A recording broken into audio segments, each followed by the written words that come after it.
Hello viewers, welcome back to my channel.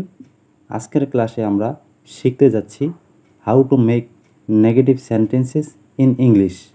ইংরেজিতে কিভাবে না বোধক বাক্য তৈরি করবেন, বিশদ আলোচনা করা হয়েছে। ভিডিওটি পুরো দেখো। যেমন নেগেটিভ সেন্টেন্স, না বোধক বাক্য, যেমন I do not go there, আমি সেখানে যাই না। তাহলে এখানে ডু নট কেন বসলো? কারণ সেন্টেন্সটি প্রেজেন্ট ইনডিফিনিট টেন্সে না বোধক অর্থে আসে। তাহলে প্রেজেন্ট ইনডিফিনিট টেন্সের ক্ষেত্রে যদি কোনো বক্তব্য না বোধক হয়ে থাকে, সেক্ষেত্রে আমরা ডু নট, ডাস নট ব্যবহার করব। তাহলে আই যেহেতু ফার্স্ট পারসন, তাহলে এখানে হবে ডু নট, তারপর main verb go. I do not go there, আমি সেখানে যাই না। We do not hate him, আমরা তাকে ঘৃণা করি না। We do not hate him. তারপর আছে আই ডোন্ট হ্যাভ, এখানে থাকা অর্থে I don't have money in my pocket, আমার পকেটে টাকা নেই। তাহলে বর্তমানে নেই, এই জন্য ডু নট হবে। I don't have money in my pocket. এরপর হি ডাজ নট ফলো ইট, সে এটা অনুসরণ করে না। তাহলে বর্তমানে করে না, কারণ প্রেজেন্ট ইনডিফিনিটে আছে, সেজন্য ডাজ নট হবে। এখানে হি যেহেতু থার্ড পারসন সিঙ্গুলার নাম্বার, সেক্ষেত্রে না বোধক অর্থে ডাজ নট হবে ফলো ইট। তাহলে he does not follow it, সে এটা অনুসরণ করে না। I am not doing the work, আমি কাজটি করছি না। এটা প্রেজেন্ট কন্টিনিউয়াস টেন্স, আর প্রেজেন্ট কন্টিনিউয়াস টেন্সের ক্ষেত্রে হেল্পিং ভার্বের পরেই নট ব্যবহার করা হয়, তবে না বোধক হয়ে যায়। তাহলে I am not doing the work, আমি কাজটি করছি না। We are not meeting him, আমরা তার সঙ্গে সাক্ষাৎ করছি না। He is not reading books, সে বই পড়ছে না। মানে বর্তমানে পড়ছে না, কন্টিনিউয়াসে আছে। তাহলে এখানেও হেল্পিং ভার্বের পর নট বসবে ইসের পর। He is not reading books, সে বই পড়ছে না। এখানে বুকের সময় কিন্তু এর যোগ হবে।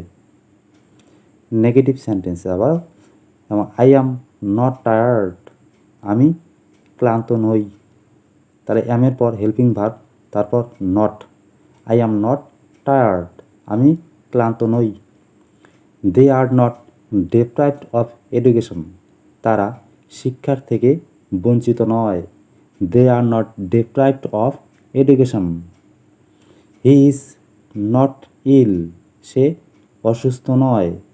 হি ইজ নট ইল, সে অসুস্থ নয়। তাহলে হেল্পিং ভার্ব ইজ, তারপরে কিন্তু নট। তাহলে হি ইজ নট ইল, সে অসুস্থ নয়। ইটস নট অ্যাট অল, এটা একদমই নয়। এভাবে আমরা বলি it is not at all, এটা একদমই নয়। She is not at home, সে বাড়িতে নেই বা সে বাড়িতে নয়।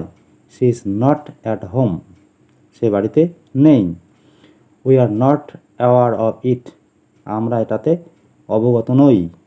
We are not aware of it. You are no longer a baby, তুমি আর শিশু নও। You are no longer a baby, তুমি আর শিশু নও। তাহলে এইভাবে আমরা নাবোধক করতে পারি যে কোনো সেন্টেন্সকে।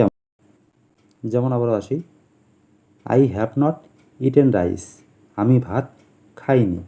তাহলে এখানে কিন্তু হ্যাভের পর নট বসবে। I have not eaten rice, আমি ভাত খাইনি।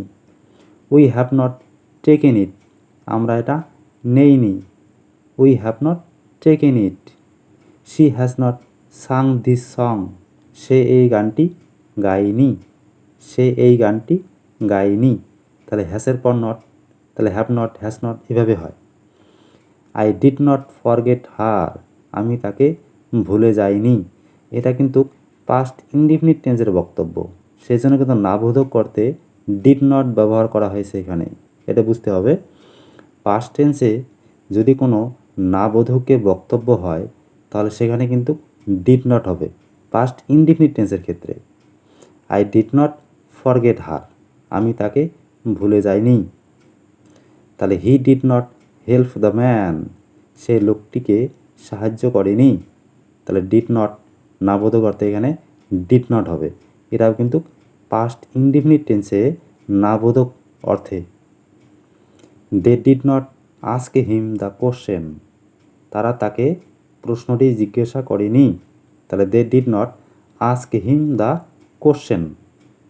তাহলে ফার্স্ট ইনডেফিনিট টেন্সের ক্ষেত্রে না বোধক বাক্যে তাহলে আমরা ডিড নট ব্যবহার করি। শুধু নট বসলে হবে না, কিন্তু ডিড নট ব্যবহার করতে হবে সাবজেক্টের পর।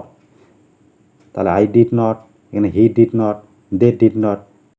তারপর কিন্তু আমরা মূল ভার্বের প্রেজেন্ট ফর্ম ব্যবহার করি, কখনো পাস্ট ফর্ম হবে না, কারণ ডিড কথাটা কিন্তু পাস্ট, ডিড নট পাস্ট ফর্মে আছে এখানে, সেজন্য তারপর মূল ভার্বে কিন্তু প্রেজেন্ট ফর্ম বসবে। তাহলে I did not forget her, forget present form, help এখানে প্রেজেন্ট ফর্মে আছে, আস্ক এখানে প্রেজেন্ট ফর্ম। তাহলে ডিড নটের ক্ষেত্রে হবে এই ধরনের, ডু নট এবং ডাস নটের ক্ষেত্রেও তাই ভার্বের কিন্তু প্রেজেন্ট ফর্ম বসবে।